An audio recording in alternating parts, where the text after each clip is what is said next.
January 3rd, the two combined to hit 14 threes, with Steph hitting 8 of them and scoring a career-high 62 points. We bring back in Mike Wilbon. Mike Wilbon, you know what time it is. This matchup tonight, Steph Curry versus Damian Lillard. Big-time matchup for me, big-time matchup for you. Looking at them this year, who do you believe has had the better season?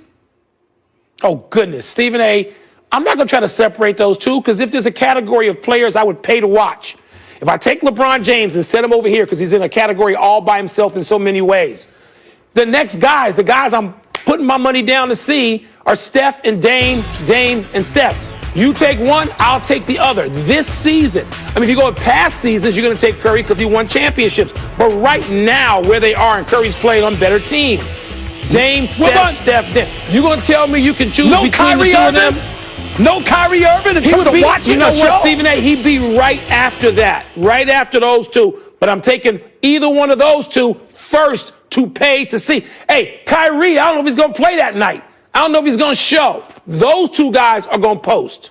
When you talk about box office, we're assuming they're going to show, Wilbon. We're assuming they're going to show if you're talking about box office. How many games he missed? Tell me again. How many games he missed, Kyrie? 12. I think it's 12. Okay. Put your money down and don't have the show. See how you feel.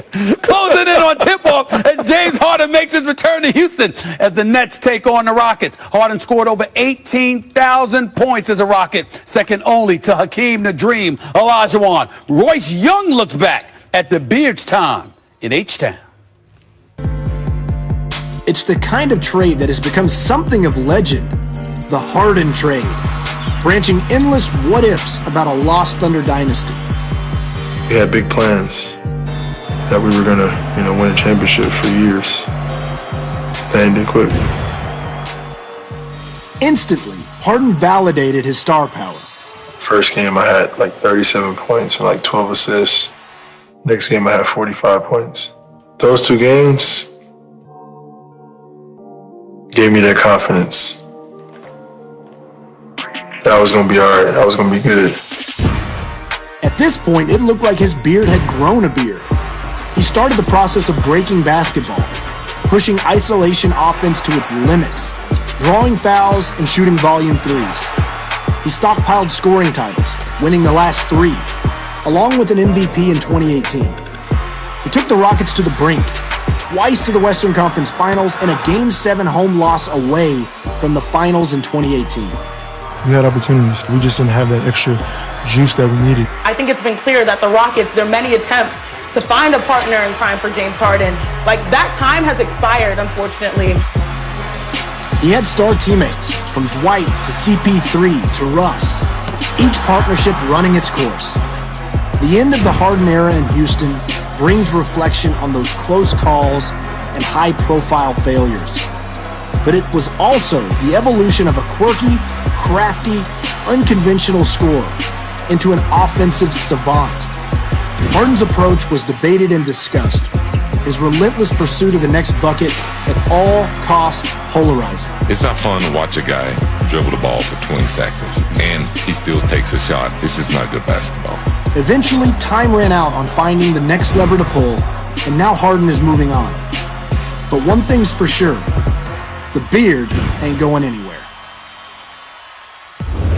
And yesterday, Rockets owner Tillman Fertitta said that Harden's number 13 will be retired by the franchise.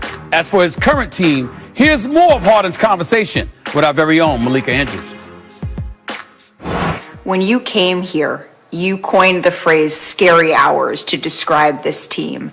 How does the way you all have been playing over the last couple of games stack up to that vision of scary hours? Guys are counting us out and doubting us and thinking we're not going to be great, when some certain players are out.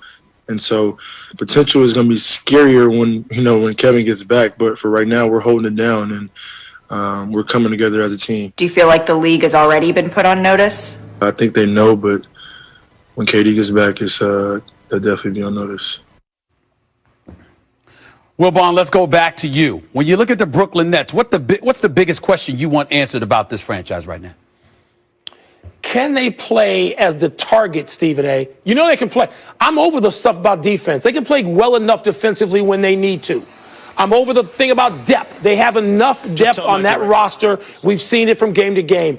But the question is, when targeted, they're going to be the hunted every single game for the rest of this season. How are they going to fare? I'm not taking a position on it yet.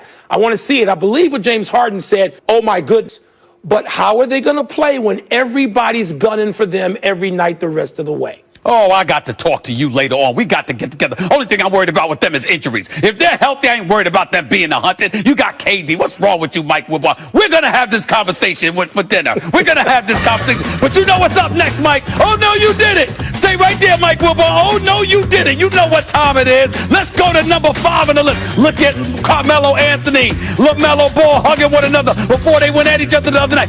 LaMelo Ball pulls up from 30, Money. But guess what? Melo, the real Melo, he's got an answer and one right there. You're talking about LaMelo Ball coming back down. Look at Carmelo right there. Oh, excuse me, he's 36 years of age. LeBron ain't the only 36-year-old that can play. Oh, no, you didn't, LaMelo Ball. Think that you was going to take over being a real Melo. Oh, no, you didn't. Not yet. Let's go to number 4 on the list. Jordan Clarkson. Check out this spin move right here. Look at this. Watch this move, yo. Ooh.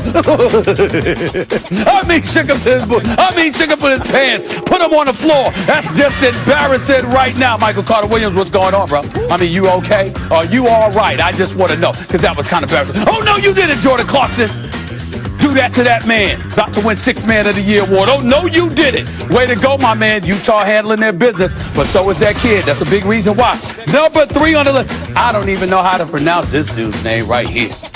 What is it? Fiondu Kabengele? Kabengele. I don't know how to pronounce it. Hits the 3. Everyone on the Clippers bench celebrating. It's like an equipment manager or a ball boy hitting the 3 for during the game, for crying out loud. But that is what happened. Showing the support and love for except Kawhi Leonard. Look at him. Mr. Darth Vader himself. Let's go to number 2 on the list. Hawks and Thunder. Jerseys. Look at this right here, ladies and gentlemen. Who did this? How is it that you got red and orange on the court at the same time? Who made that mistake? Who made that mistake? Ultimately, Oklahoma City's got to go in the locker room, change their uniforms to white, because you can't have them at the Hawks, and the Hawks showed up on the road with the wrong colored uniforms, as if they ain't got enough problems in Atlanta. You gonna do something like that? Oh, no, y'all didn't do that. No, y'all didn't. Number 1, nothing beats this, ladies and gentlemen. Watch this right here. The game's on the line. It's a 4-on-1 break against the Wizards. Jamal Murray's got the ball, and nobody for the Nuggets goes to the basket. Nobody. Look at this right here. Everybody's open. Just a pass, uncontested, to the basket, and nobody went to the basket. No, y'all didn't make such a boneheaded play like that. No, you didn't. And if you're Jamal Murray, you shoot the 3. You don't give it to somebody else to do that. Coming up next on ESPN, James Harden's return to Houston as the Nets take on the Houston Rockets. You are watching Sports Center with Stephen A. Smith, presented by Mountain Dew.